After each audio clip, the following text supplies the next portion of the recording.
ഏഷ്യയിൽ ആദ്യമായി 4 തട്ട് ഫ്ലൈ ഓവർ നാഗ്പൂരിൽ തുറന്നു. കേന്ദ്രമന്ത്രി നിതിൻ ഗഡ്കരി ഉദ്ഘാടനം ചെയ്തു. ഗന്ദിഗോഡത്തിലെ ഗുരുദ്വാരയ്ക്ക് സമീപമാണിത്. ഇവിടെ 1650 ടൺ ഭാരമുള്ള ഉരുക്ക് പാലം നിർമ്മിച്ചിട്ടുണ്ട്.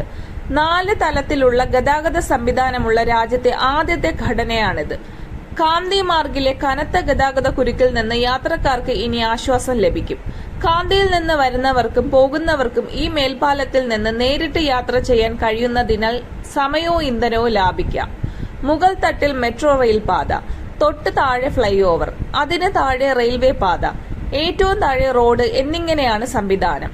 LIC ചൌക്ക് മുതൽ ഓട്ടോമോട്ടീവ് ചൌക്ക് വരെ 5.5 കിലോമീറ്ററാണ് നീളം.